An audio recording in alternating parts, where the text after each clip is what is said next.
Quero dar bom dia a todos. Sejam muito bem-vindos ao nosso webinar, Market Share e Alavancas de Crescimento, o papel da inteligência preditiva. Em um mundo cada vez mais competitivo e guiado por dados, dominar a sua participação no mercado e inovar nas estratégias de crescimento são fundamentais para o sucesso empresarial. Hoje, exploraremos estratégias comprovadas e discutiremos as tendências que moldam o futuro do nosso setor. Vale destacar que a inteligência de mercado está em evolução, e essa mudança será o tema central que exploraremos ao longo do evento. Gostaria de falar que estamos gravando a sessão e todos vão receber o link nos próximos dias com a gravação do evento. A nossa dinâmica aqui, nós teremos cerca de 50 minutos de discussão e, em seguida, 30 minutos que abriremos para perguntas e respostas. Então, peço, por favor, que coloquem suas perguntas no chat durante o evento. Antes de começarmos, quero apresentar brevemente a For Intelligence, a empresa que está proporcionando o nosso encontro hoje. Nós somos uma empresa de inteligência preditiva com um profundo know-how em economia. Nossa expertise combina dados, inteligência artificial e planejamento integrado, fornecendo robustez aos processos de nossos clientes, garantindo governança, transparência, segurança e confiabilidade nas tomadas de decisão. Quero também comentar que estamos na fase final de fechar uma fusão com a LCA Consultores, focando especificamente nas áreas de inteligência de mercado e macroeconomia. Essa fusão tornará a For Intelligence líder no mercado de inteligência de mercado e dados econômicos, fortalecendo nossas ofertas e criando oportunidades para nossos clientes. Agora eu tenho o prazer de apresentar nossos convidados. Cleo, gerente sênior de Insights e Data Analytics da BDF Nivea. Luiz Franco, diretor executivo de Marketing e Inovação da BRF. E José Maia, diretor da área de Inteligência de Mercado na LCA. Cada um trará uma perspectiva valiosa sobre os temas de hoje. Agora eu quero passar a palavra para nossos convidados, se apresentarem diretamente. Se a gente puder começar com você, Cleo, depois passar pelo Luiz Franco e finalizar com o Maia. Pode ser assim? Pode. Legal. Bom, obrigada pela presença de todos e obrigada pelo convite. Estou super honrada de participar desse papo. Espero contribuir e trazer um pouco das experiências que eu tenho ao longo desses 15 anos, sempre como Consumer Marketing Insight.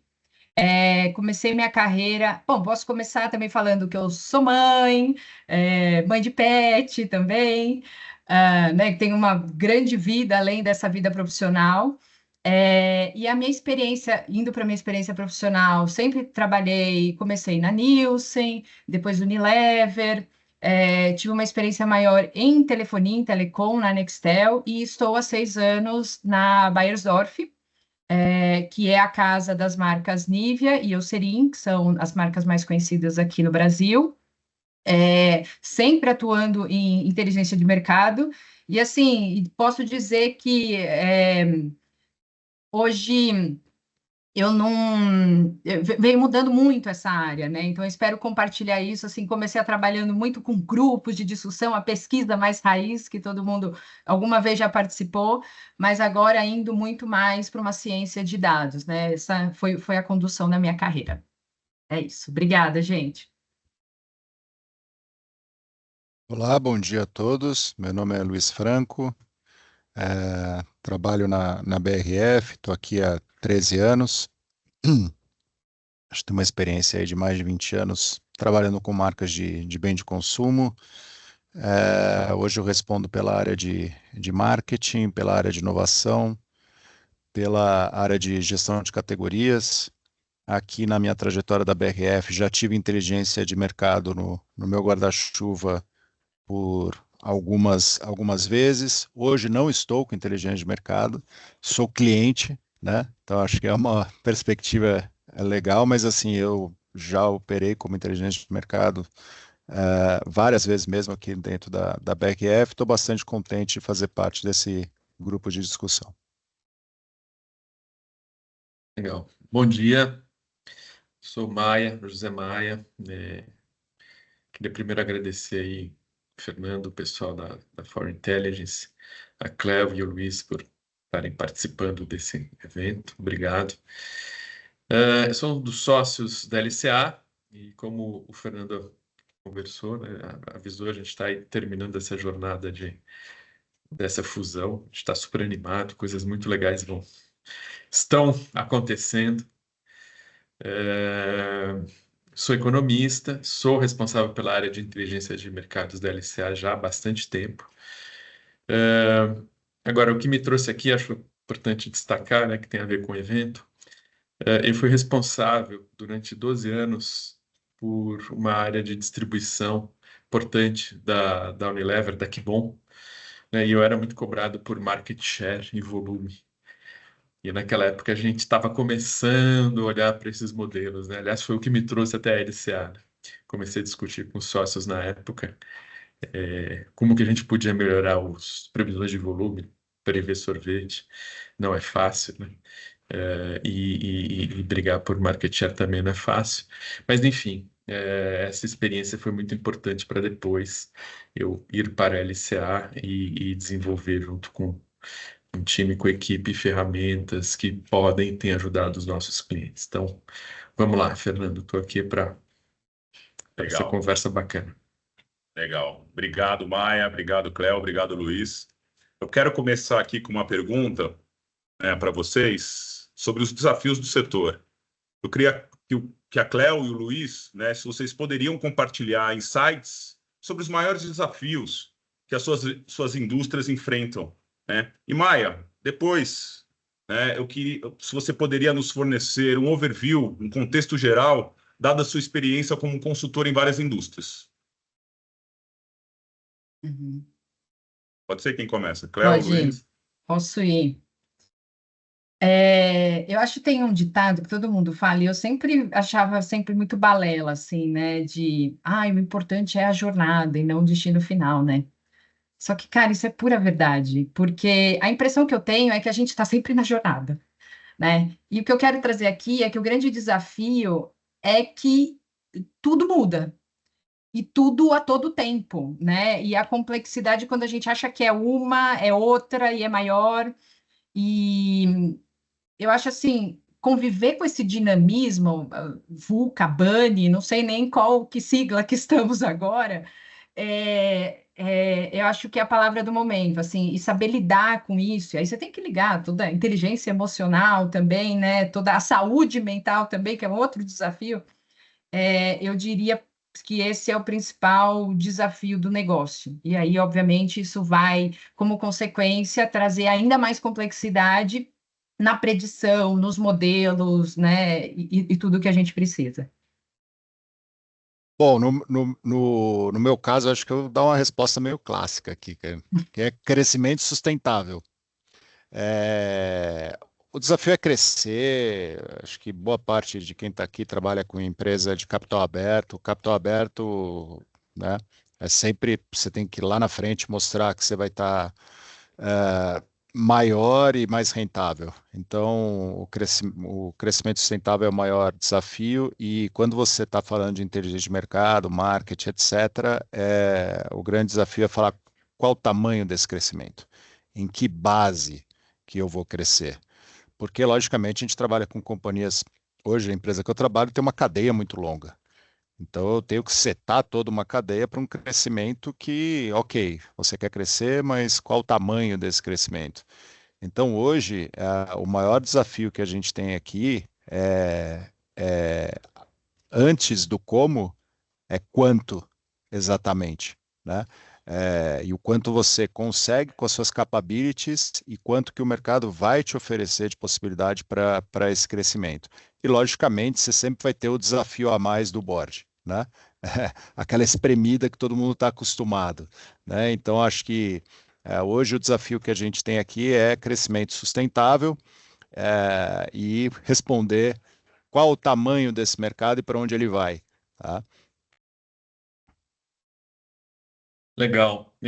Acho que queria aproveitar um pouquinho a fala da Cléo e também do Luiz, né? E destacar 2 pontos, né? 2 palavras, na verdade, né? A Cléo falou em dinamismo, né? O Luiz falou em crescimento, né? Digamos, como que isso conversa com a nossa experiência, né? muitos anos. Os mercados são dinâmicos, né? Os consumidores, as empresas, a economia, enfim, né? Você tem inovações, você tem eventos inesperados, tipo Covid, etc., né? Então a gente tem que estar preparado, né, com os melhores modelos, as melhores capabilities, as melhores possibilidades para você estar modelando isso, capturar isso e ter informações mais ágeis, mais rápidas, em maior quantidade, de um lado, né? De outro, você tem que, digamos, ter uma equipe capaz, né, gente capaz de olhar para isso, lidar com isso e, digamos, utilizar de forma, eu diria, eficaz, né, esses modelos, o que hoje vamos chamar, né, inteligência artificial, o data science te traz, né? Essa junção ela é muito importante para lidar com o dinamismo, né? Com questões que você ainda não viu, com questões que você já viu, mas que podem ter novos impactos, e para, né, ajudar a responder as questões que o Luiz trouxe, né, de qual é o tamanho, quais os desafios, para onde eu direciono, eu vou ser cobrado por isso, eu vou ser cobrado por aquilo, como que eu monto as minhas estratégias, né? Então, eu diria, digamos, do ponto de vista mais de longo prazo, olhando para o mercado de inteligência de mercados, olhando para a questão de market share, né, dinamismo e crescimento, você, digamos, lida com isso, com ferramentas cada vez mais potentes e pessoas com formação que, junto com, né, com pessoas como a Cleo, como o Luiz, e seus times, digamos, ajudam a tomar melhores decisões. Eu queria até adequar a minha fala, porque quando você fez a pergunta, eu pensei muito em mim, no profissional, no time, assim, que é lidar com a complexidade, né? Mas o do negócio é também essa resposta do Luiz, né? É o crescimento, e é o crescimento sustentável. E que ele fica muito à prova quando a gente está falando de market share, porque é você crescer acima dos outros, né? De um cenário competitivo muito aquecido, que é o caso da indústria, né? De higiene e beleza. Então, e aí crescer de uma maneira sustentável fica ainda mais difícil, porque alguma coisa você vai ter que deixar de entregar, né? Então, aí eu complementaria essa minha resposta com a do Luiz. Muito bom. E, pessoal, entrando agora, por exemplo, em inteligência de mercado, né? Eu queria ter uma ideia de como vocês medem o retorno sobre o investimento dos esforços de inteligência de mercado. Por exemplo, quais as métricas chaves mais impactantes hoje numa tomada de decisão? Isso falando muito em inteligência de mercado. Olha, do meu lado aqui é o quanto os outputs são acionáveis, tá? Basicamente, você tem as companhias hoje trabalham com uma série de KPIs. Esses KPIs, atrás deles, tem uma série de incertezas. Quanto que essa ferramenta ou essa inteligência vai te deixar os seus planos de ação mais afiados. E aí, a questão do ROI, eu acho que ela é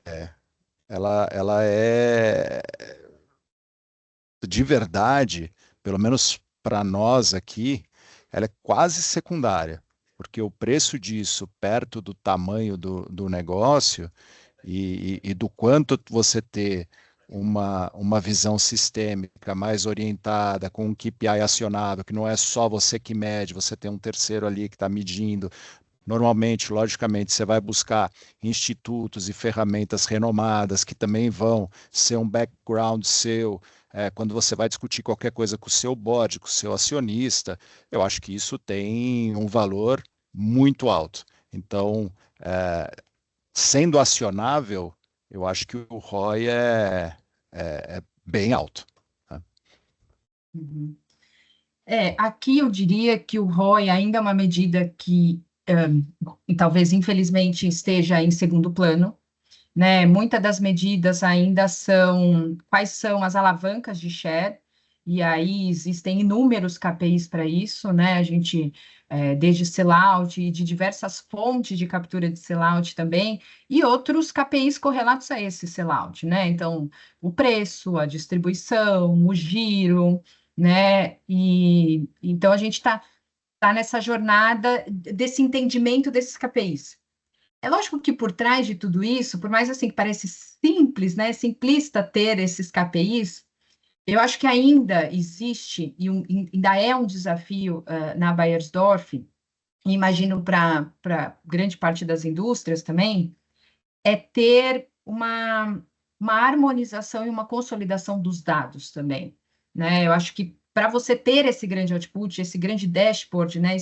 Esse monitoramento desses KPIs, você precisa ter a segurança, a consistência e a atualização desses dados dentro de casa, né? Então, hoje a gente ainda faz de uma maneira, talvez não da melhor maneira, né? Ou da maneira mais inteligente, ou da maneira que a gente gostaria. Estamos nesse caminho.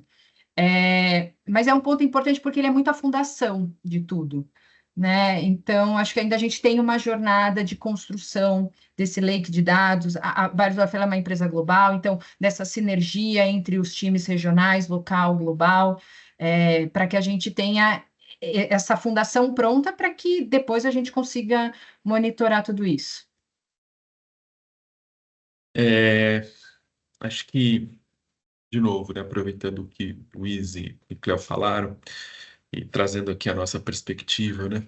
Acho que do ponto de vista metodológico, e aqui talvez eu fale uma obviedade, mas que acaba sendo muito importante, né?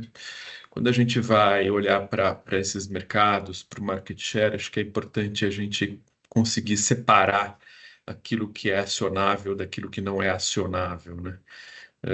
Porque, enfim, às vezes você pode fazer uma ação maravilhosa de marketing, promoção de preços, etc. E ela pode ser, digamos, offsetada por algum problema de renda, etc. Então, assim, a gente, do ponto de vista metodológico, a gente primeiro tenta entender, digamos, qual que é o comportamento do mercado, né? E aí entra muita economia, muita, digamos, premissa a respeito desse cenário macro, que a gente vai junto com os nossos clientes tentar entender se está crescendo, etc. E depois a gente vai olhar para o market share de forma a procurar incluir nos modelos as alavancas mais acionáveis, né? E isso sim, quer dizer, uma vez que você sabe ou projeta quanto que vai crescer o mercado, você pode, digamos, fazer alguns exercícios de alavancas acionáveis para projetar o teu market share e, portanto, ter uma ideia de sell-out, sell-in, né?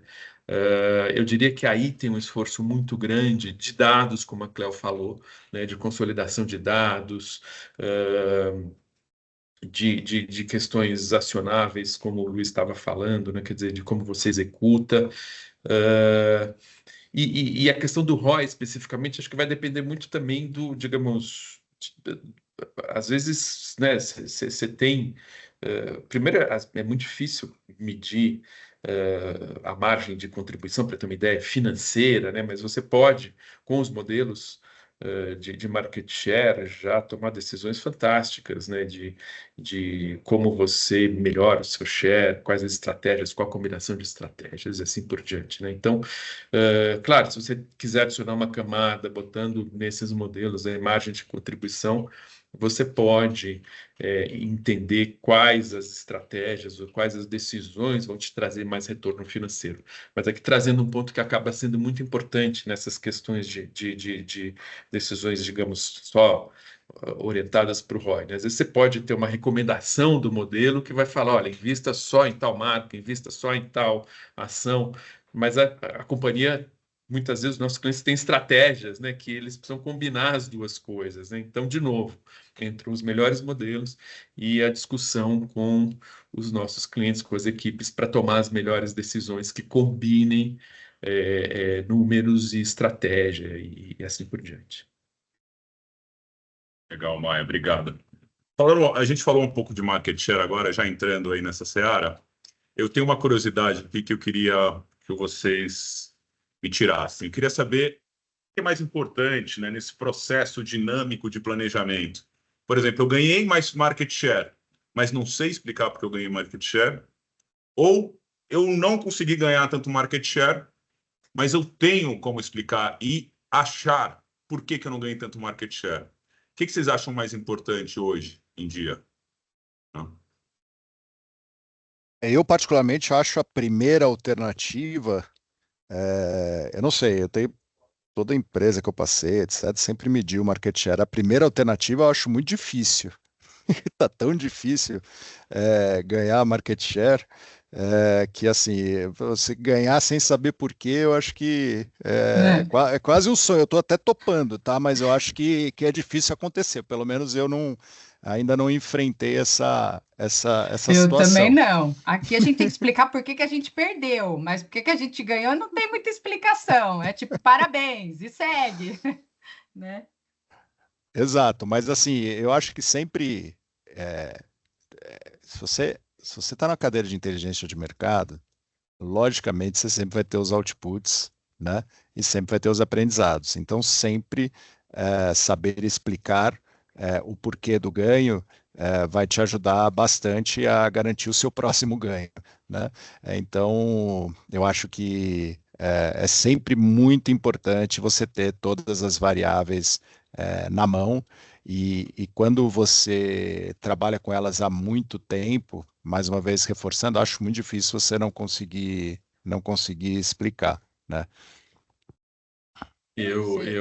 Desculpa, Cléo, pode Não, falar. desculpa. Não, tenho a impressão que antes era mais fácil de explicar. Eu não sei se era realmente mais fácil, era menos complexo, ou a gente não tinha uma visão do todo, mas era uma ciência de que tinham poucas variáveis, era muito óbvio, sabe?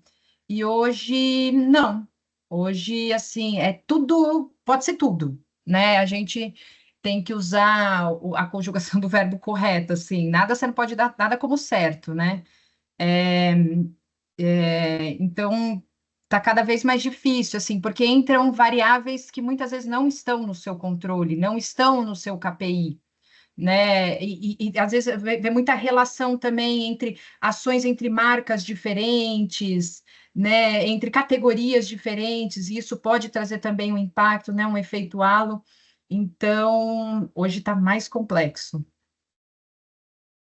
Eu quero trazer aqui a experiência que eu tive lá na Que Bom, né? Assim, de verdade, né? Acho que a Cléo falou, era mais fácil, né? Em certa medida, e enfim, a gente tinha participação enorme de mercado, né? 65%, 70%, né?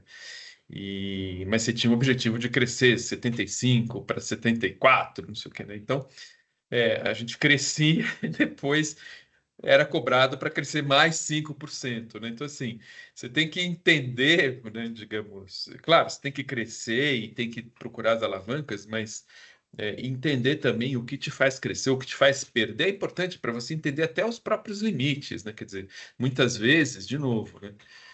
O market share a qualquer custo, e todo mundo já deve ter lidado com isso, né? Não compensa, né? Quer dizer, você tem que ter um balanço ali entre aquilo que você pode investir, aquilo que vale a pena investir, e aquilo que você está perdendo dinheiro, né? Você pode ter um market share muito mais alto, claro que você pode, né? Ou você pode atingir um nível, mas a partir daquele nível, quer dizer, o custo adicional de cada ponto de share passa a ser tão grande. Então, você conseguir lidar com essas questões e, de novo, medir isso, né? A Cláudia, de novo, traz um ponto super interessante, acho que o Luiz menciona isso também. Você tem novas informações, né? De novo, você tem que estar procurando o tempo todo, estar trazendo para os modelos e para análise essas novas informações, né? Você tem canais novos, né? Acho que no caso enfim, da Cláudia, você tem muita inovação, muita coisa online acontecendo, né? Para vários produtos. Mas, enfim, de novo, a tentativa é trazer isso para dentro, né, dos modelos, das análises, para poder crescer, ou muitas vezes falar, olha, eu acho que crescer desta forma vai ter um custo, e aí, de novo, né, é uma tomada de decisão, né? Eu quero comprar share ou eu quero ganhar share com rentabilidade. E hoje eu diria que está mais insano, porque eu lembro que a gente olhava muito variação de share, assim, 2 pontos de share, 5 pontos de share. Hoje é tudo na casa decimal, na segunda casa decimal. A gente vê muito em basis points, que é a variação vezes 100. Então, eu estou olhando em 2 casas decimais. E antes a gente olhava trimestralmente, hoje a gente pode olhar diário, semanal, né? Então, está muito no detalhe mesmo, né? Na micro-região, na área em que está acontecendo. E aí, obviamente, você tem que ter muitas explicações, né? Não é mais sobre uma movimentação de uma marca no Brasil, né? Porque o Brasil é muito grande. Às vezes eu ganhei muito no Sul e perdi muito no Nordeste. É isso que acontece também. Então, a explicação ela está muito detalhada também, né? Acho que essa que é a grande dificuldade também, por É, canal, e aí é exponencial o negócio, né? eu acho assim, existe a corrida, né, a nossa corrida interna, né, que é o nosso resultado aqui, a DRE de cada companhia, etc. Essa é a corrida interna. E aí você tem a corrida externa, que é a corrida contra o mercado. E, logicamente, essa corrida contra o mercado, você tem que ser mais rápido, mais ágil, mais impactante, mais atraente, etc. Mas é importante, para quem está com essa meta de market share, ou quem está querendo trazer para essa meta de market share, etc., você concorrer, conhecer a sua concorrência. Então, por exemplo, você tem um mercado ali, que é um mercado que está em equilíbrio, e um concorrente seu fez um alto CAPEX numa nova planta. Pode esperar que o caos vai vir. Pode esperar que o caos vai vir. Né? Porque esse market share para ele, teoricamente, ele já está comprado. Então, a gente falando aqui em equilíbrio, o market share tem um custo, não tem. Mas o cara, às vezes, vai ter que colocar uma oferta adicional no mercado, ou sim, ou sim.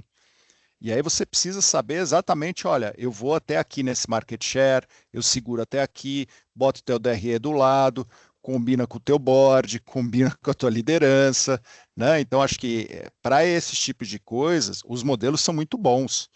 Porque você vai chegar lá no modelo que está em equilíbrio e vai falar, olha, vai ter uma disrupção aqui, né? Então, eu acho que você saber que market share é uma corrida e você tem que olhar para o teu concorrente, conhecer o teu concorrente, ter também uma lógica preditiva sobre o que o teu concorrente vai fazer, acho que é super relevante também, e essas ferramentas ajudam muito a isso, tá? Eu queria só fazer mais um comentário aqui.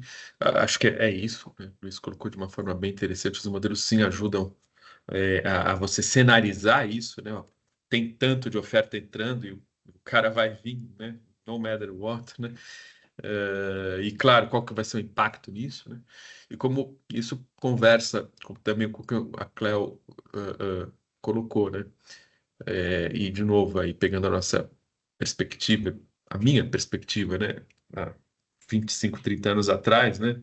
Se olhava para o Brasil, né? Mercado total, etc. Né? E claro, né? A economia se desenvolve, as regiões se desenvolvem, você começa a ter comportamentos diferentes, né? Canais diferentes, etc.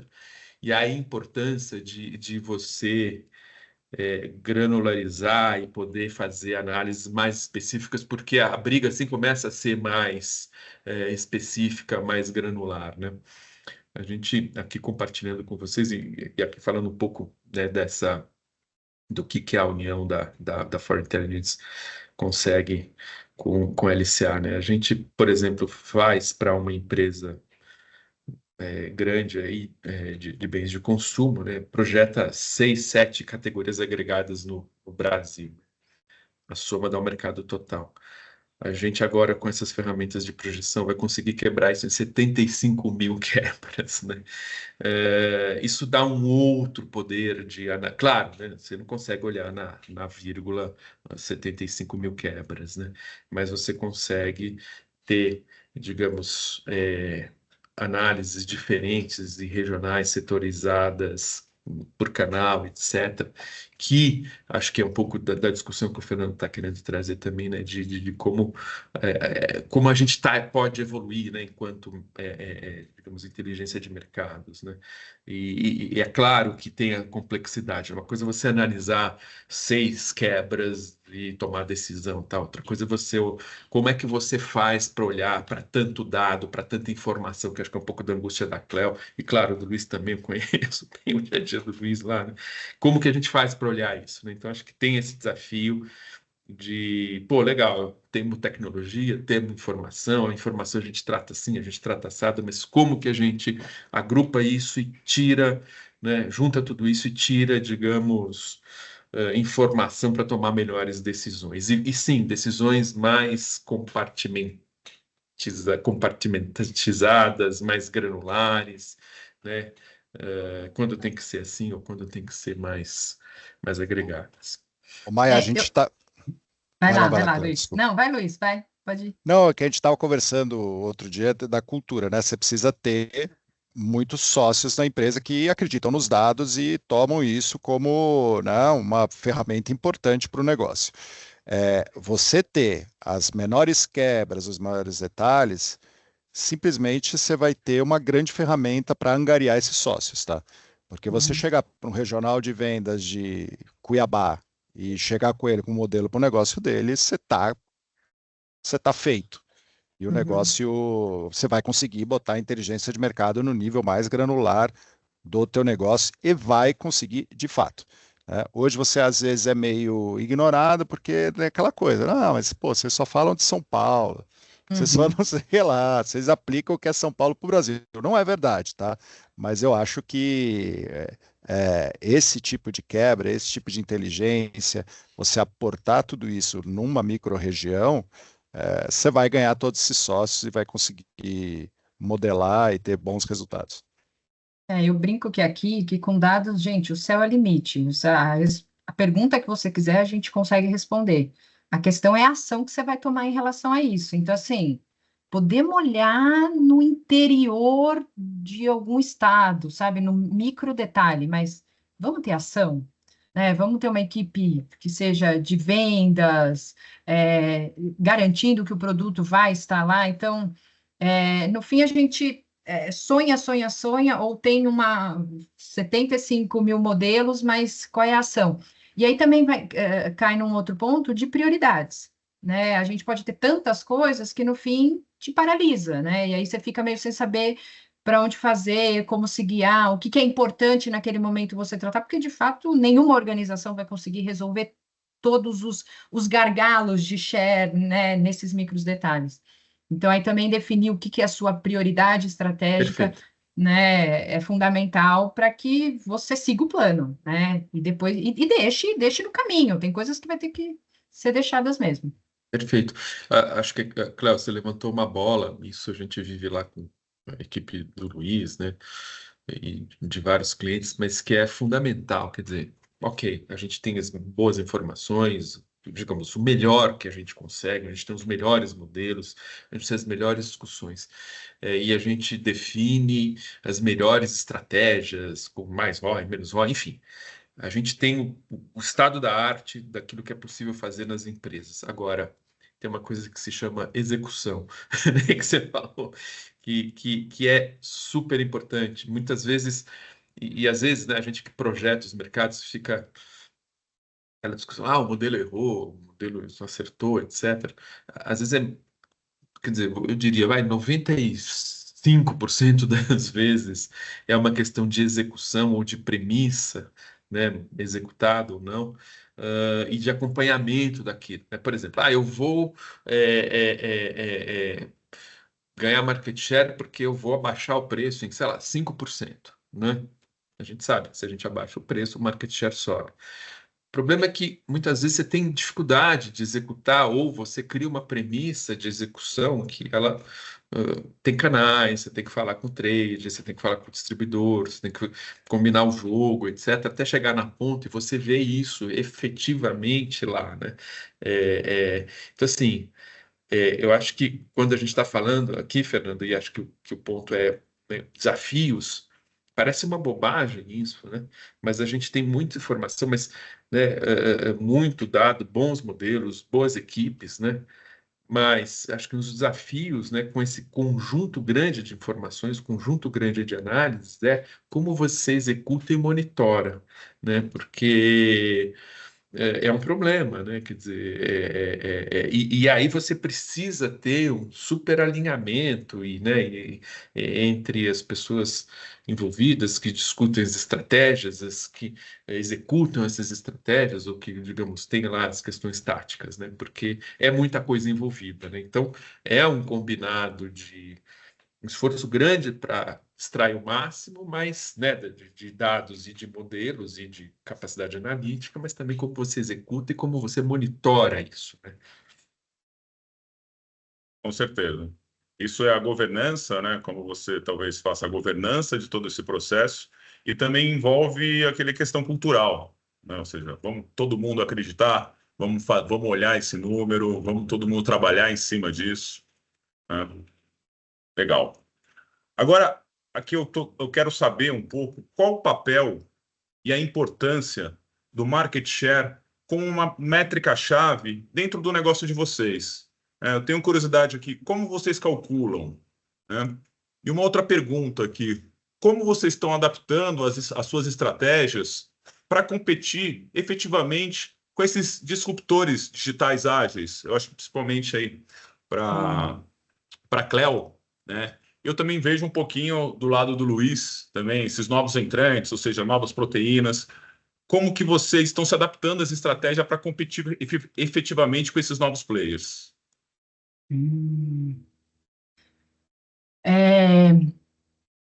Com relação à primeira pergunta, primeiro, o market share é uma medida de competitividade e, naturalmente, também é uma medida muito relevante dentro da Beiersdorf, né? Num mercado muito aquecido de beleza, é muito importante que você cresça e que você cresça acima do mercado, né?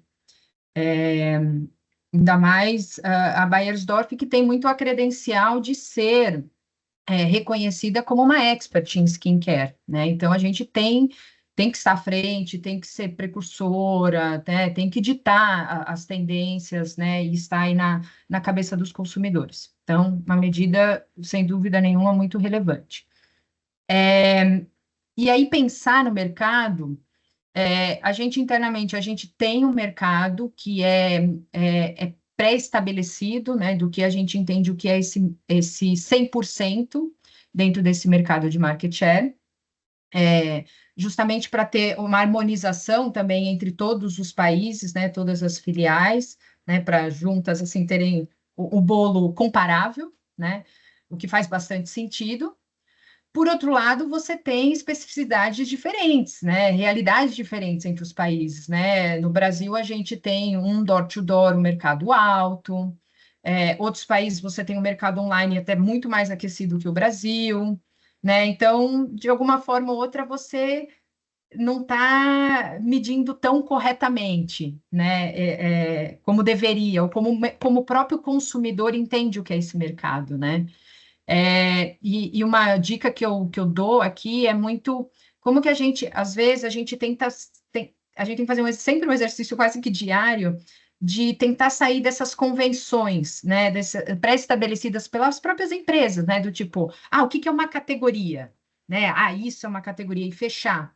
Porque, como eu disse, o mercado é muito dinâmico, né? Então, hoje, o que a gente entende que é um produto de limpeza facial, hoje, no mercado, pode ter um produto de uma outra, que a gente entende como uma outra categoria, mas que é um produto de limpeza facial, ou uma solução caseira que o consumidor está fazendo, né? Então, acho que é uma tensão que a gente tem que estar sempre ligado, né? Para entender que a gente está olhando o mercado, de fato, como o consumidor entende, tá? E aí, a terceira pergunta que eu esqueci, era a última. Vamos lá, a terceira Não, pergunta. sobre as marcas digitais, como a gente se mantém competitivo, lembrei. Isso.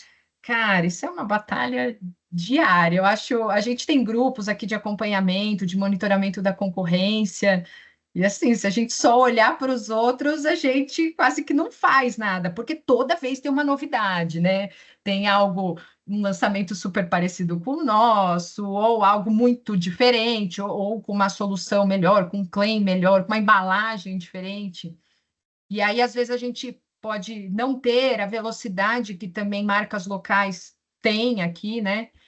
Então, é um desafio muito grande, Eu acho que, pelo menos para a gente, é um olhar muito de execução, hoje que a gente está muito focado. Acho que pensando numa atuação local que a gente tem de Brasil, é como que a gente garante que não só a gente vai estar no ponto de venda, mas da melhor forma, né? Que o consumidor consiga perceber que a gente está lá e que a gente é a melhor marca, a marca mais atraente, com o preço bem posicionado, sabe? Bem exposto também. Então, hoje, um dos principais desafios é a gente garantir uma execução bem feita. Até porque muito dessas marcas digitais, elas estão concorrendo com a gente dentro do varejo offline, né? Então, hoje, existem outras, né? Mas eu diria que a execução, pelo menos ela tem que estar excelente, para que a gente pense em outras alternativas dessa batalha, né?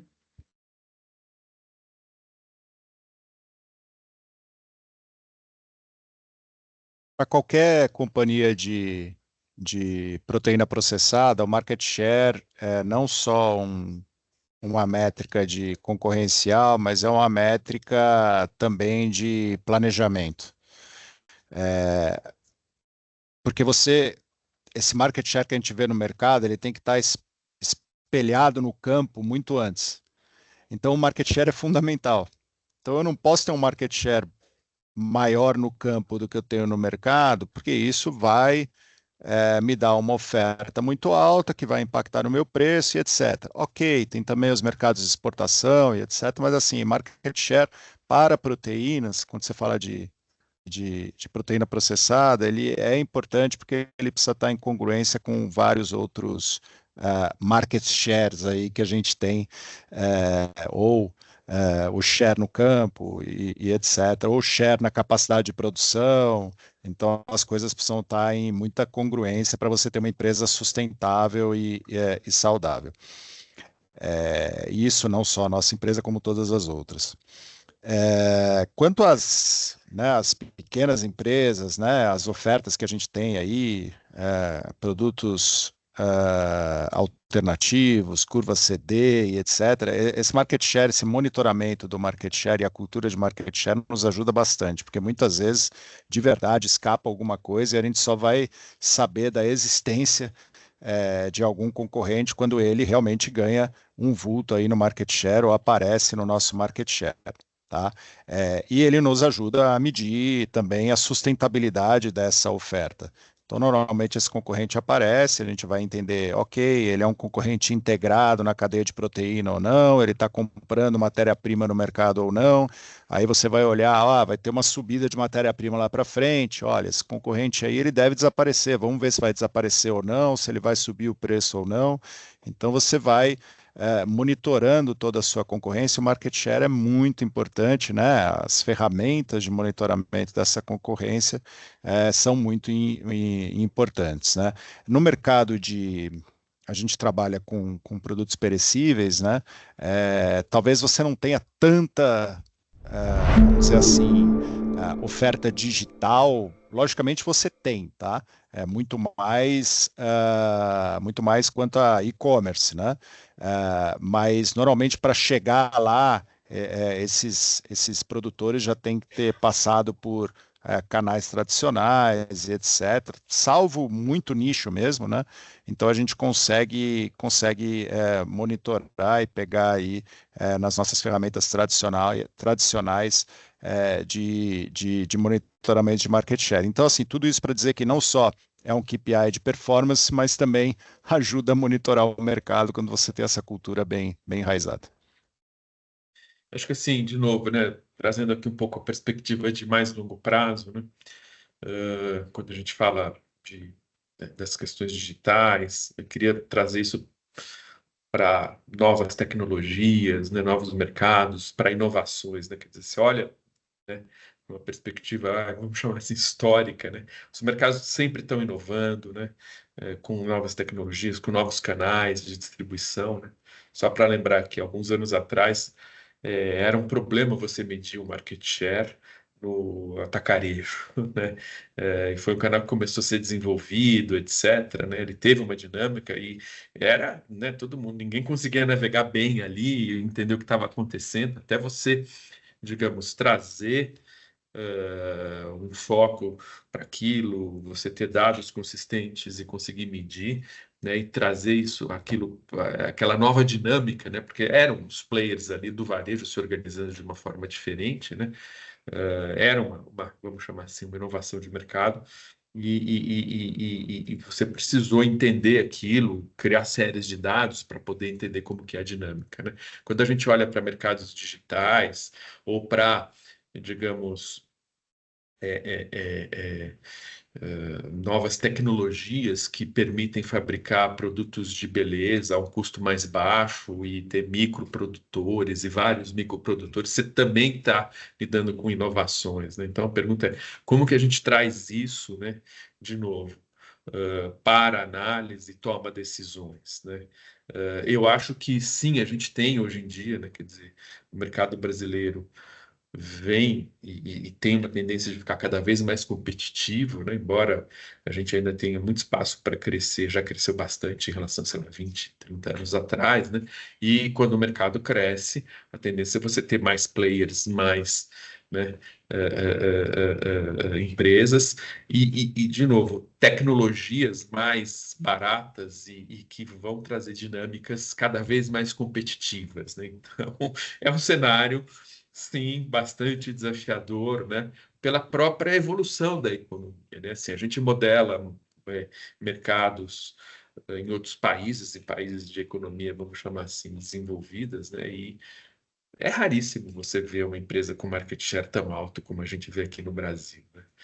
Quer dizer, o Brasil cada vez, né, esse mercado está mais competitivo, mas você espera de um mercado maduro, mais maduro, né, ou em crescimento, uma competição cada vez maior, junta aí a camada de tecnologia e aí você sim, teremos bastante trabalho, né?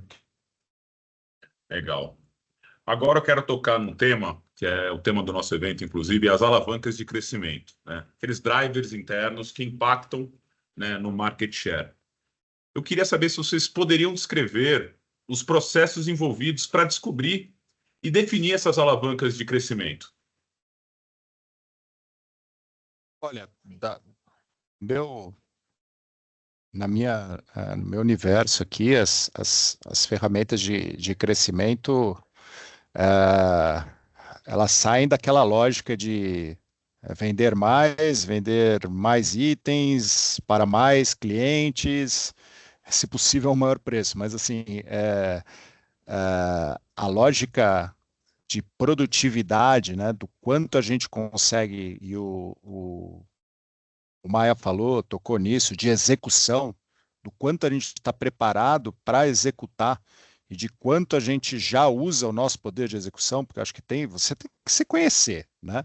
Você tem que saber as suas capabilities aí, ou mesmo para pedir mais, né? Então, assim, eu acho que, para mim, a alavanca de crescimento hoje é produtividade, é eficiência, e não é só preço e comunicação, né? Que é o Uhum. preço e consideração, o preço e relevância, né?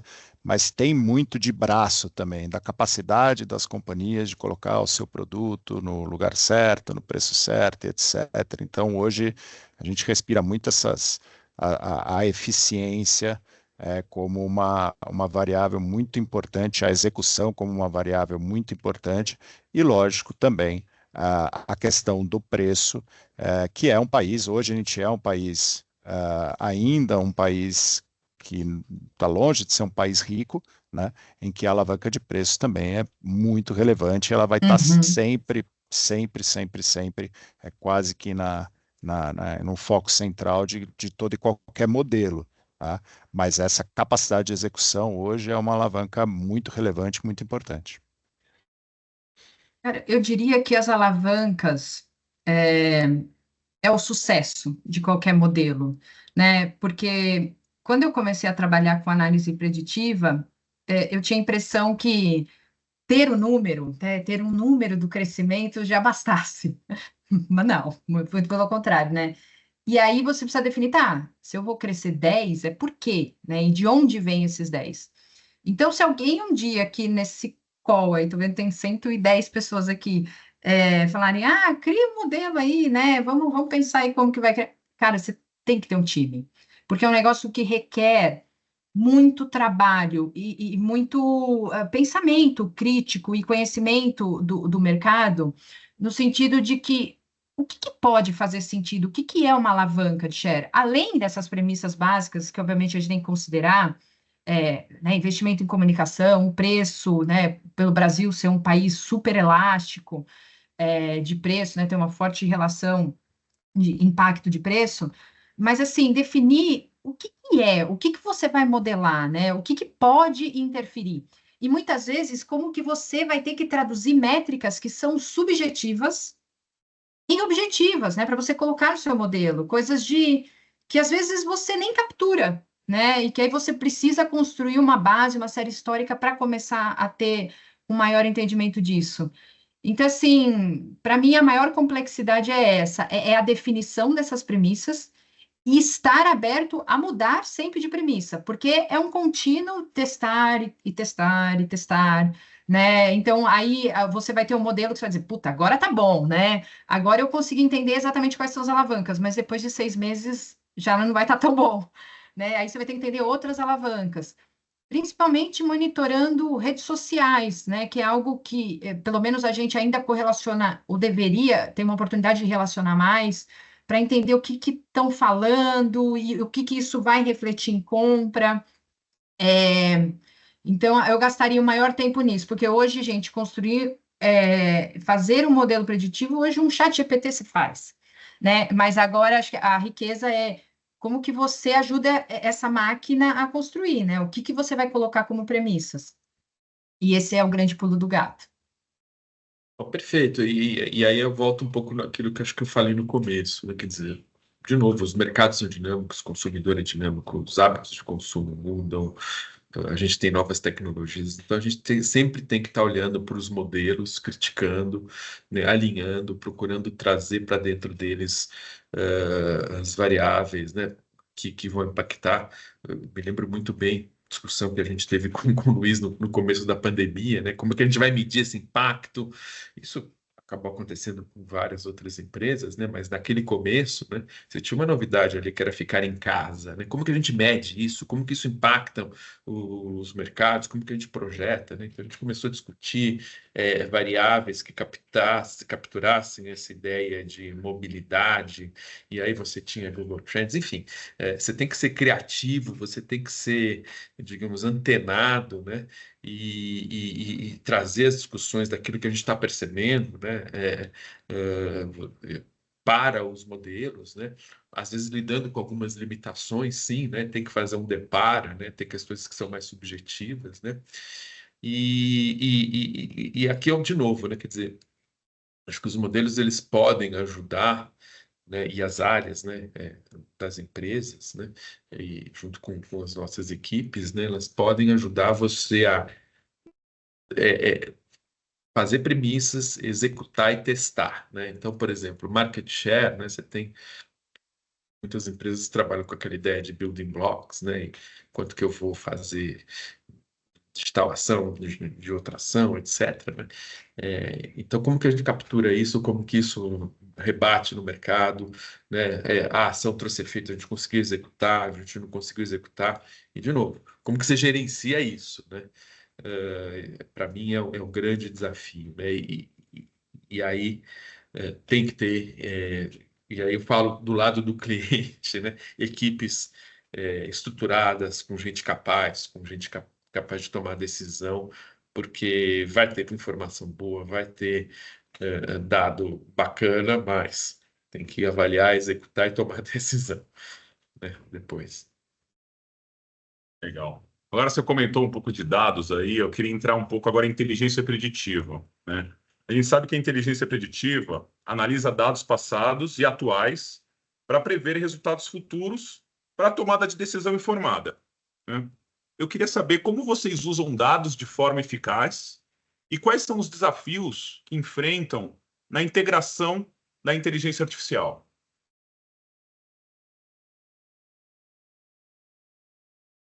Doeu essa pergunta, pessoal?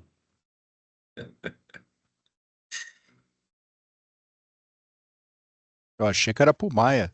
Eu também. Não, assim, vamos lá.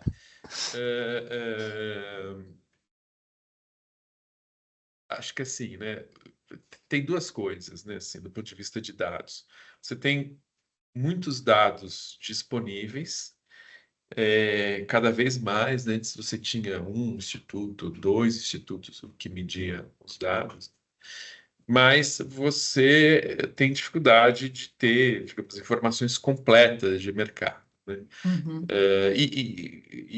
Se de um lado você tem mais oferta de dados, né, de outro você tem o interesse das próprias empresas que produzem esses dados, né, de segmentar, de proteger seus dados, né? Então, você sempre vai ter aí uma certa simetria, né, para poder medir todos os dados. O nosso papel aqui, enquanto empresa que usa dados e que trabalha com dados, que ajudar os clientes, né, é entender a melhor forma de você agregar esses dados, né, de forma crítica, de forma cada vez mais automatizada, né, porque também é um volume brutal, cada vez maior, né?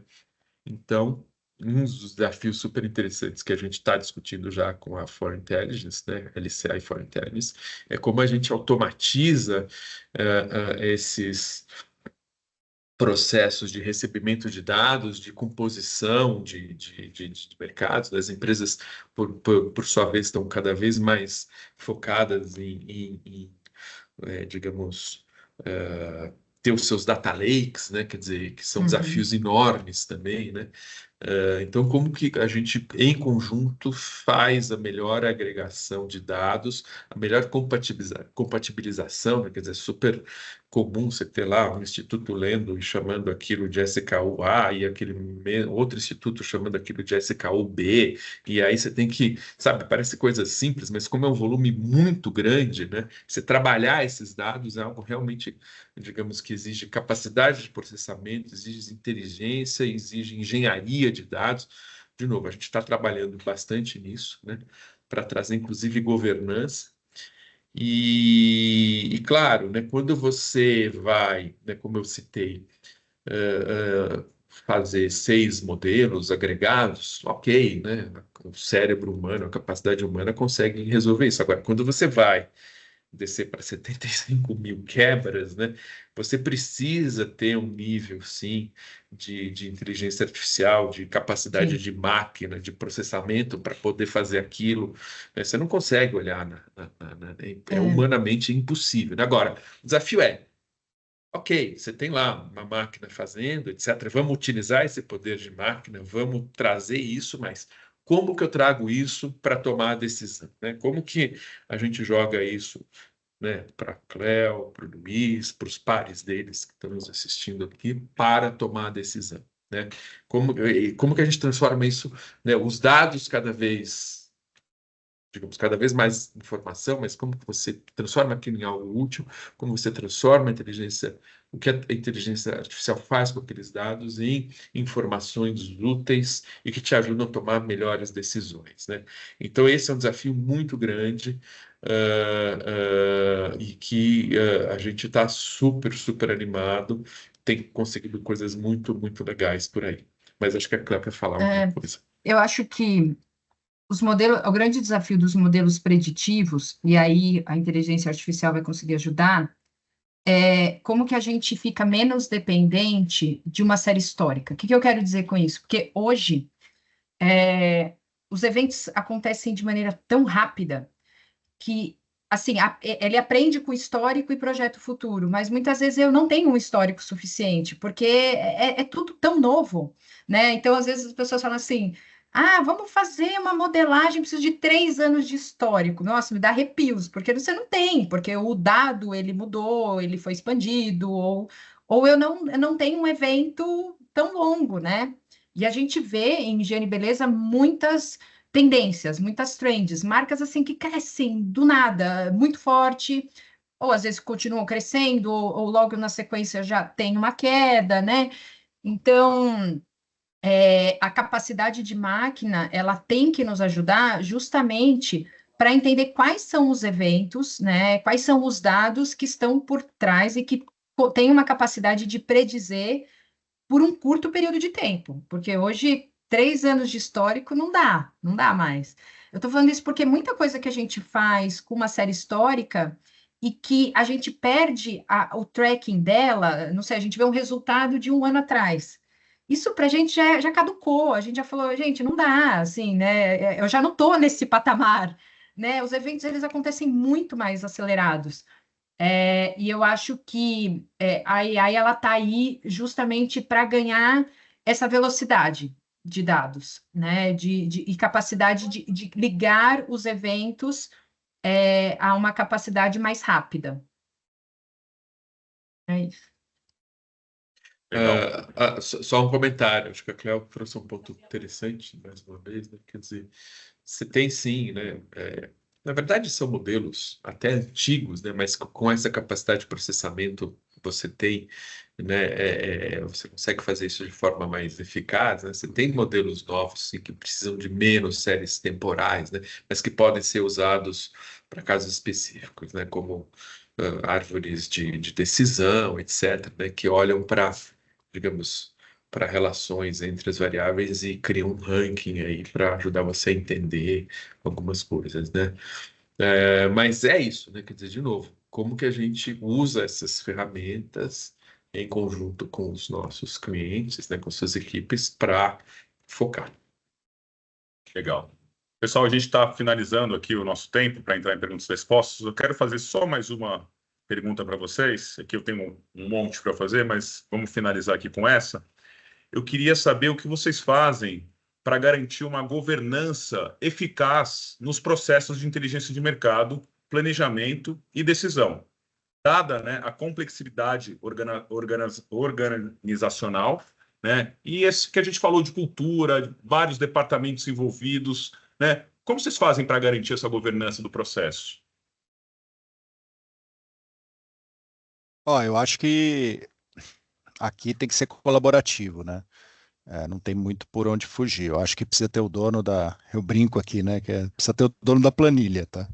Precisa ter o dono da planilha, mas esse dono da planilha vai ter que fazer algumas reuniõezinhas, sejam reuniões, sejam interações ou etc. Até porque para o modelo ser crível, né, ele tem que ter passado pela consciência, pelo conhecimento de várias áreas, porque um modelo de vários KPIs, logicamente, ele é multi-KPIs, ele tem multi-expertises colocadas ali, né?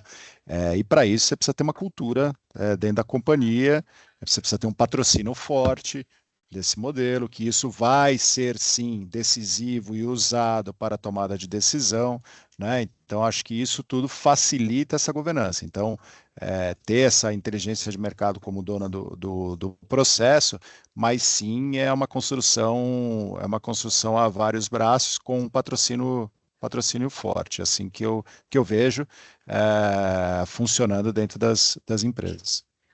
Super. Então, acho que você tem que andar de mãos dadas, né? Tem que construir junto, tem que ser todo mundo super parceiros nessa construção.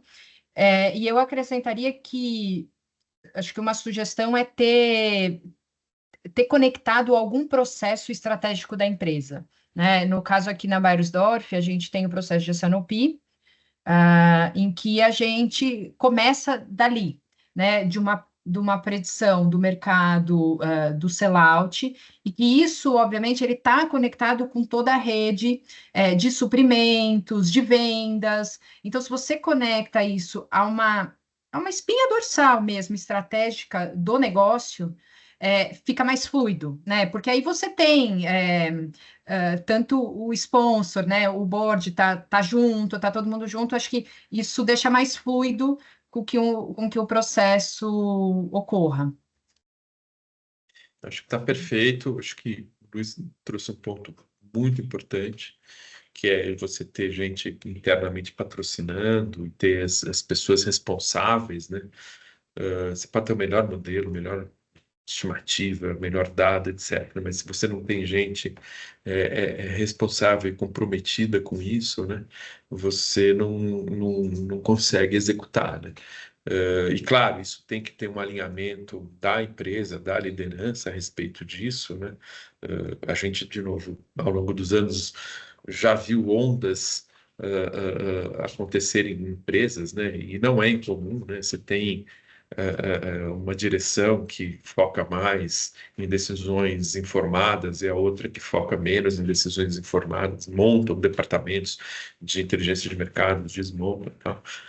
Mas você, portanto, para utilizar isso, né, você precisa ter essa cultura interna, né, e aí trazendo a questão da governança, né, ter lá os donos das planilhas, os donos das premissas, né, e aqui falando de novo naquilo que a gente está desenvolvendo com a For Intelligence, né? Quer dizer, botar dentro da plataforma instâncias de governança para você poder monitorar, inclusive, quem fez o quê, que premissa utilizou, né? Quais as decisões que foram tomadas para você ter um tracking e uma responsabilização ali das decisões de forma clara, transparente ao longo do tempo, né? Mas é um ponto, sim, super importante que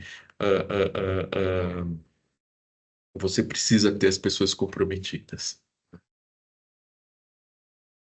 Legal, pessoal. Agora eu vou abrir aqui para as questões. Tá? A gente tem algumas perguntas aqui no nosso chat. Aqui o Amadeu, ele fez uma pergunta, ele falou que acha muito difícil encontrar materiais ou cursos sobre inteligência de mercado B2B, industrial. Ele comenta que para matérias-primas intermediárias, fornecidas para indústrias diversas, como tinta, plástico, papel, cerâmica, alimento, agro, etc., né? Mas para bem de consumo e B2B, sistemas têm bastante material. Tem alguma sugestão? Alguém conhece alguma sugestão onde ele possa... Bom, eu vou pedir para alguém da área comercial falar com ele, porque a gente tem como ajudar sim. A gente faz várias coisas B2B, né? Claro, você pode, a depender do setor, do tamanho do negócio, ter alguma limitação de informação, mas no limite a gente sempre pode usar, né? Extrair bons resultados, os dados internos dele, né? Então, os dados de vendas, esse tipo de coisa, é possível você modelar isso, né?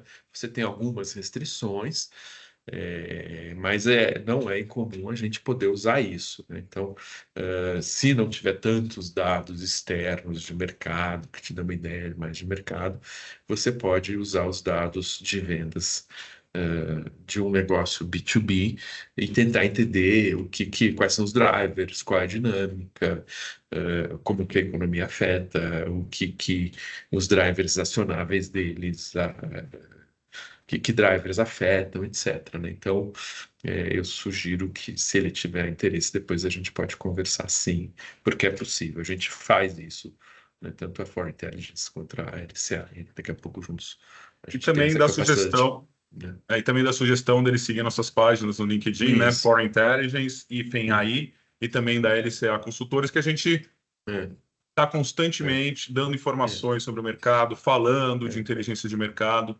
postando sobre isso, e também quiser conversar com a gente com certeza pode ajudar vocês.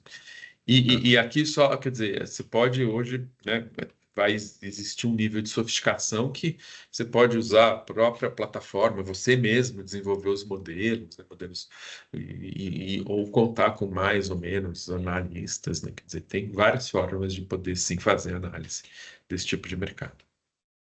Legal. A Roberta Martins, ela faz uma pergunta muito parecida com a do Amadeu, tá? Ela pede, né, para indicar indústrias B2B de matérias-primas que estejam avançadas em termos de inteligência de mercado. A gente pode conversar, existem algumas indústrias, acho que a gente não poderia mencionar aqui, né, Maia, essas indústrias, sim. Mas a gente pode sim trocar uma ideia, Roberto, né, caso você tenha interesse, a gente está à disposição de vocês. Mas a gente faz, assim, a gente tem vários exemplos, setor químico, petroquímico, de mineração, de aço, de energia elétrica, enfim, tem vários exemplos, é absolutamente possível, sim. Legal. Tem uma pergunta aqui da Carolina para o Luiz e para a Cléo. Tá? Além de análise de crescimento de mercado, vocês têm utilizado algum modo preditivo de custo, preço e ou curva de timing de demanda para compartilhar as experiências? Olha, de custo toda hora. Bom, eu trabalho com proteína, né? Então, proteína tem uma relação de custo muito forte com grãos, com combustível e etc., né? Algumas outras coisas. Então, sim, e sei que as companhias aí acabam tendo os seus modelos próprios, mas você tem também alguns modelos disponíveis no mercado quanto a essa questão de custos, principalmente, tá? Então, sim, a gente trabalha bastante isso, inclusive isso vai, em alguma medida, se transformar em o que você acredita no preço do mercado, né? Então, o predictivo de custo vai acabar sendo o predictivo de preço, e que vai acabar alimentando esses mesmos modelos, tá? A gente ainda tem uma oportunidade para trabalhar o preditivo de custo. Primeiro que é louco que todas as alavancas você tem que ter um preditivo delas também, né?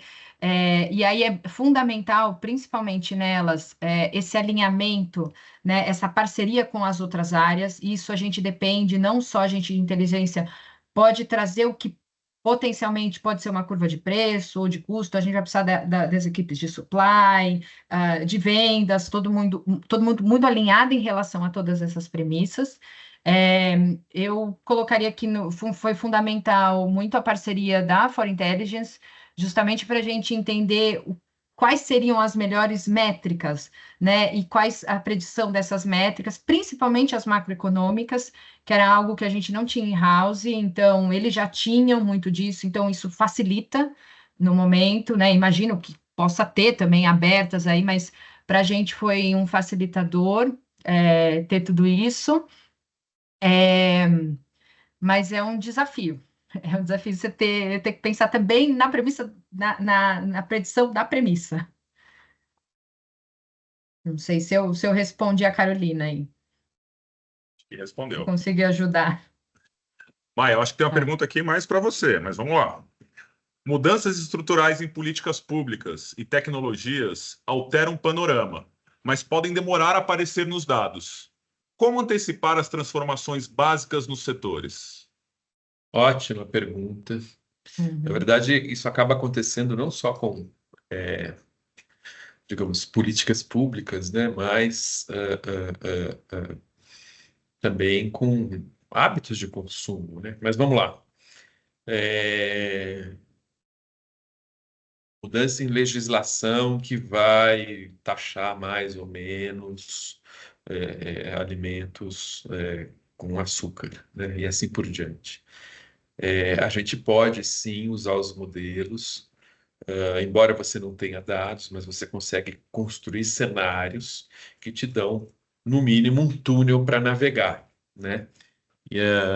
Então, você pode ter, ou mesmo mudança de impostos, vamos, né? Agora, com essa mudança tributária, tem algumas cadeias que serão impactadas por preço, né? Como que essas políticas de preço, dada a nova legislação tributária, vão impactar o negócio, né? Então, a gente consegue, sim, fazer premissas baseadas usando os modelos e tentar de criar um túnel aí para você tomar a decisão. É claro que você não está ali muito interessado na casa decimal, né? Você está interessado nas grandes direções que essas políticas vão, digamos, imprimir ao seu negócio, ao setor, mas a gente pode sim. E na medida em que, digamos, as políticas são efetivadas e você vai tendo, digamos, o mercado respondendo a isso, você vai incorporando isso, né, nos dados e nos modelos com mais precisão. Tá? Maravilha, eu não mencionei essa pergunta, foi do Adriano Porto. Tá, só mais um, né, quer dizer, a mesma coisa vale para inovação, né, quer dizer, tenho certeza que a Cleo tem lá um leque de inovações, a BRF também tem, todos os nossos clientes têm, né, quer dizer, como que isso vai trazer mais ou menos consumo, como que a gente, né, claro que você tem maneiras de incorporar isso, umas um pouco mais efetivas, outras mais considerando mais hipóteses, né? Sobretudo se é uma coisa muito disruptiva, mas sim a gente consegue usar os modelos de alguma forma para criar, como eu digo, um túnel para você poder navegar. Legal.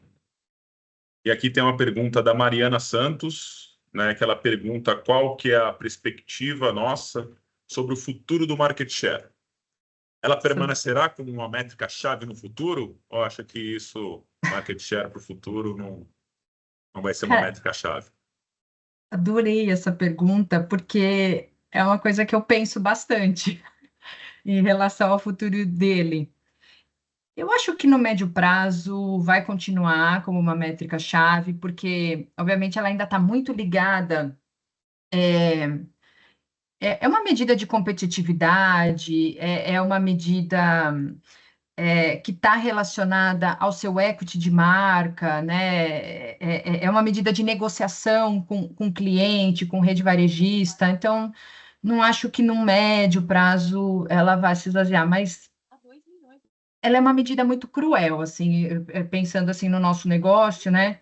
Porque às vezes você vê você crescendo 20% do mercado, 25% do mercado, crescendo 20%, crescendo, né? 20%, mas o mercado cresce 50%.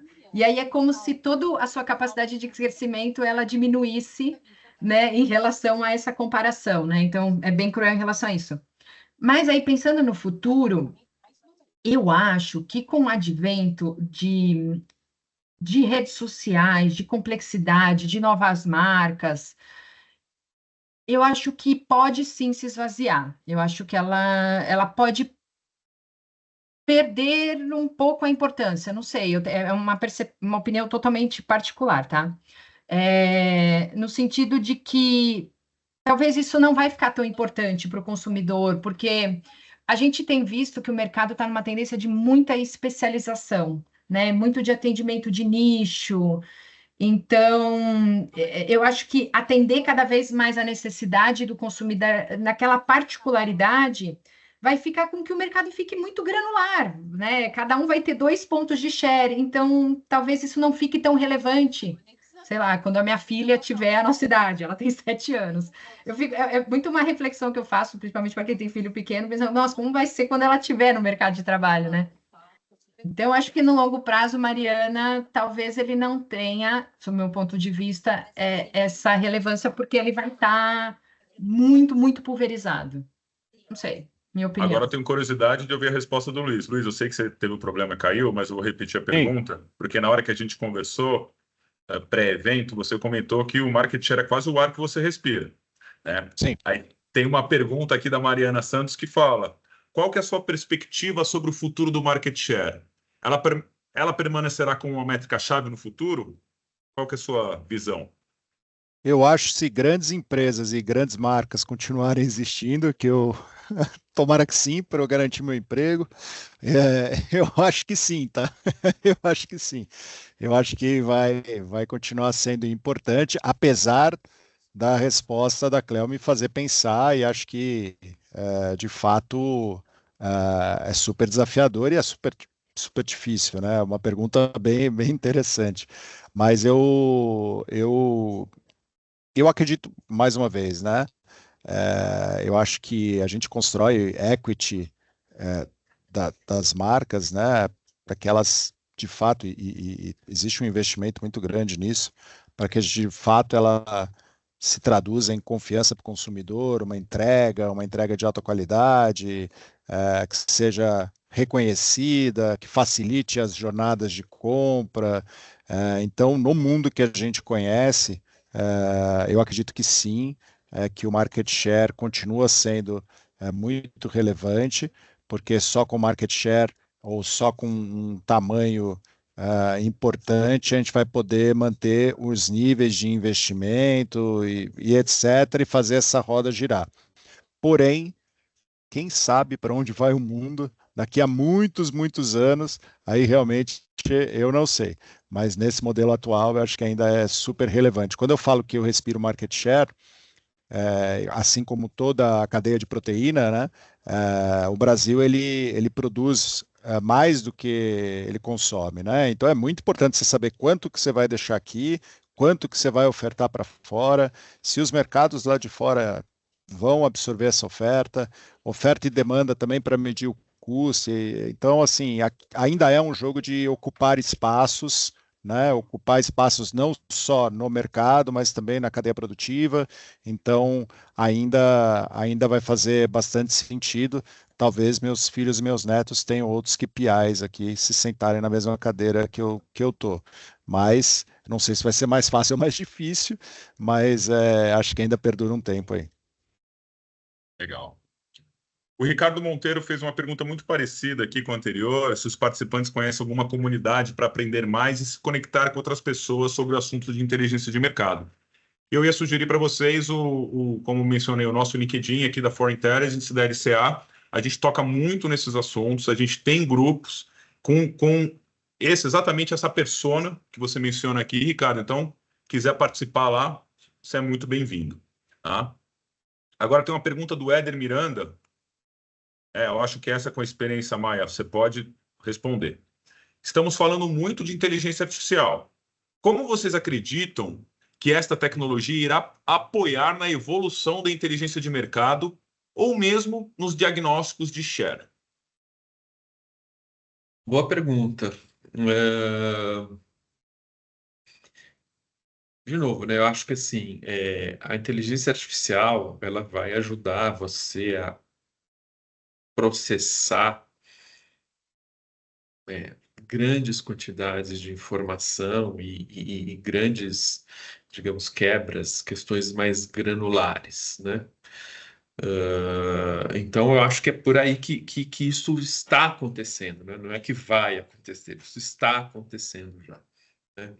Acho que o desafio é como que a gente, né, com os nossos clientes, utilizando essas ferramentas, como a gente traz isso para informações que ajudam a tomar decisão, né? Mas eu acho que isso já está em curso, né? É o que a gente faz, né, Mike? É o que a gente faz, né? Quer dizer, quando, enfim, você coloca lá quer projetar qualquer coisa, né? Você deixa a máquina escolher o melhor modelo, né? Avalia 10 mil modelos, né? E escolhe, ranqueia, né? Então, já está fazendo isso, a gente já consegue fazer isso, já utiliza isso em larga escala, né? Mas, de novo, né, como a gente utiliza isso, né? E aí, voltando para o que foi discutido aqui, né? Como que a governança disso, né? Como que isso engaja dentro da empresa também é um ponto importante, né? Então, porque tem a coisa da máquina, tem a coisa da inteligência artificial, sim, digamos, da capacidade de processamento, mas tá, como é que você usa isso, né? Acho que essa é uma pergunta também que eu devolvo para ele, né? Então, agora acho que a gente tem uma última pergunta aqui da Rosa Melina. Ela diz que considera o market share como uma métrica importante para um negócio e medir o ranking, inclusive, das marcas, mas não a única métrica para o negócio do agro. A pergunta é se devemos considerar outras métricas também relacionadas à satisfação do cliente, por exemplo, entre outras?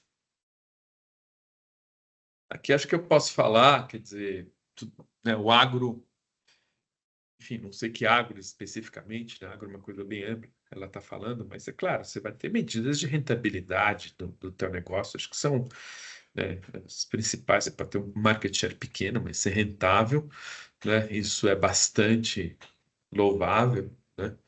Você pode trabalhar no nicho e ser rentável. Agora, imaginando, né, empresas estruturadas, maiores, etc., né? Para além de medidas de market share, você pode ter sim outras medidas, como satisfação de cliente, ou como pesquisas de equity de marca, né? Certamente aqui, tanto o Luiz quanto a Cléo conhecem esse tipo de indicador, né? São pesquisas recorrentes que vão ali perguntar para os consumidores, né? A respeito da marca, e você cria ali uma série de dados que te mostra a percepção da tua marca em relação às outras. Enfim, tem várias outras medidas que podem ser sim importantes, mas não sei se Cléo e Luiz querem complementar. Bom, eu não tenho conhecimento do mercado do agro, né? Mas aí pensando na segunda colocação dela, se pode considerar outras métricas, acho que contanto que sejam métricas que estejam relacionadas à estratégia do negócio, né? Então, eu estou falando isso porque quando eu trabalhava em telefonia, o market share era muito mais a quantidade de linhas, né, vendidas aí por cada operadora. Mas tinha uma métrica de churn, né, que é o desligamento, que era bem forte, era uma métrica importante, né, da empresa. E aí a gente via que sim estava muito relacionada, né, e aí nós fizemos modelos à satisfação do cliente.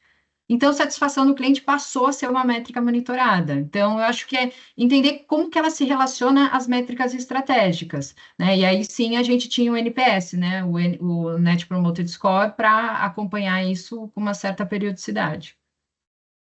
Isso que eu ia falar, né? Eu acho que tem o NPS com todos os clientes.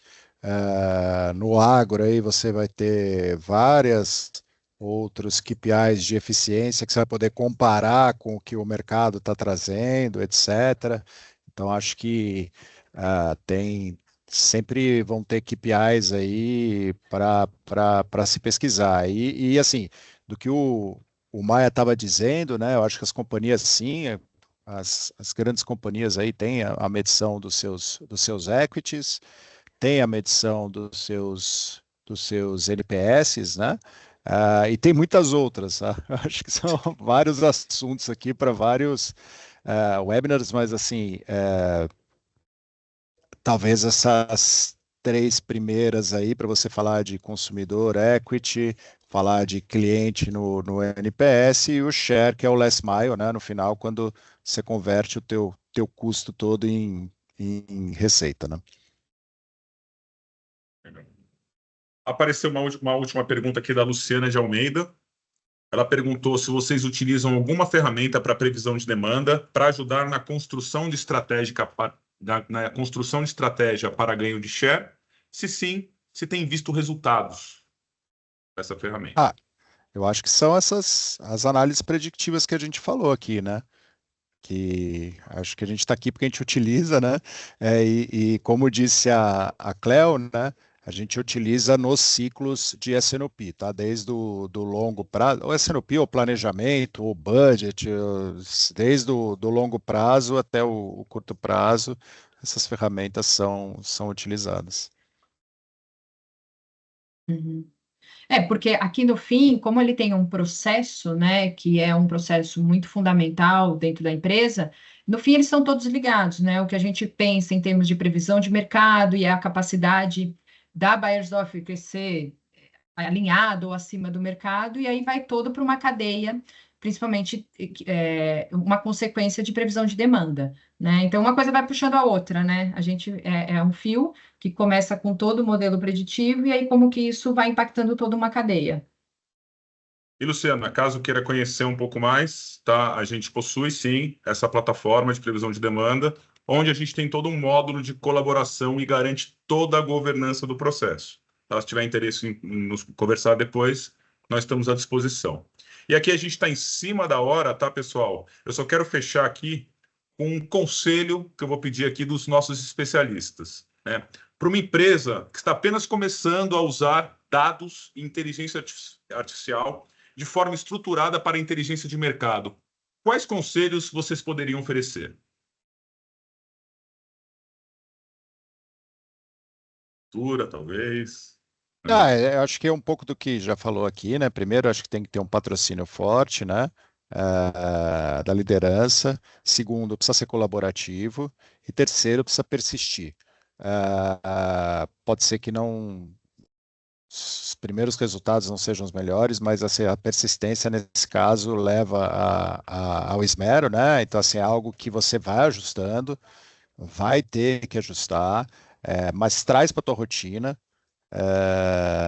e coloca toda a capacidade que você tem de entendimento de mercado, também a sua capacidade também para melhorar esse modelo e não abandona, né? Eu acho que concordo que você não precisa mais daquelas séries históricas de 10 anos, elas nem precisam ser feitas mais, mas assim, pode ser que na primeira não saia, mas persiste que o resultado vem. E ajuda muito, tá? Ajuda muito. No mínimo, é um rito colaborativo que você vai ter, que é muito bacana, coloca todo mundo dentro do processo, coloca a responsabilidade, coloca a governança, é bem, bem rico. Além de tudo isso que o Luiz falou, eu acho que você tem que ter um time curioso, né?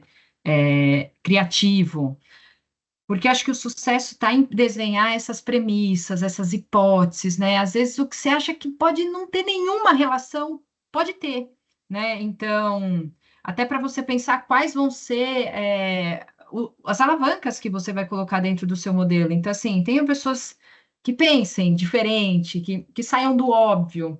Eu acho que e sair desse modelo tradicional, às vezes, desses KPIs do que a gente tem.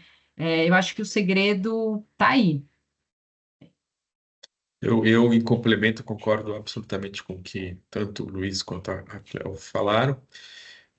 Eu diria que um pouco, de novo, sobre a nossa perspectiva, né? Eu diria, comece focando em uma categoria, em um assunto, fazendo um piloto, porque a quantidade de informação que esses processos geram, né?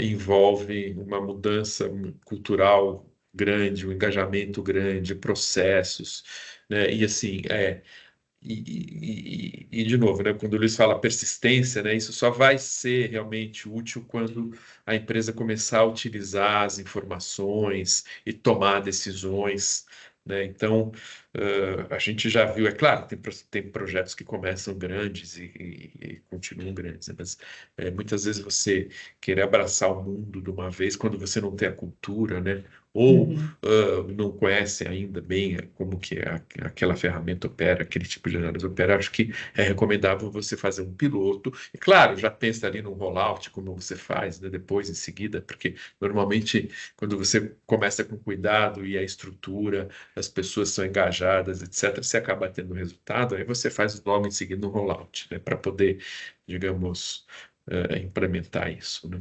Exato, é o que a gente sempre recomenda, né, Maia? Ou seja, se uma pessoa nunca trabalhou com isso, sempre começa de uma forma mais agregada, Sim. aos poucos. Não, eu quero ver todos os Sim. SKUs de uma vez, isso você não vai ter braço, Não. cultura para fazer isso. Tá? No Então, o que a processo. gente recomenda é sempre isso. Pessoal, eu queria comentar que estão entrando algumas perguntas a mais, tá? As perguntas que não foram respondidas, nós vamos responder, tá, posteriormente. Queria agradecer a presença de todos, agradecer a Cleo, agradecer o Luiz Franco e agradecer a Maia pela presença.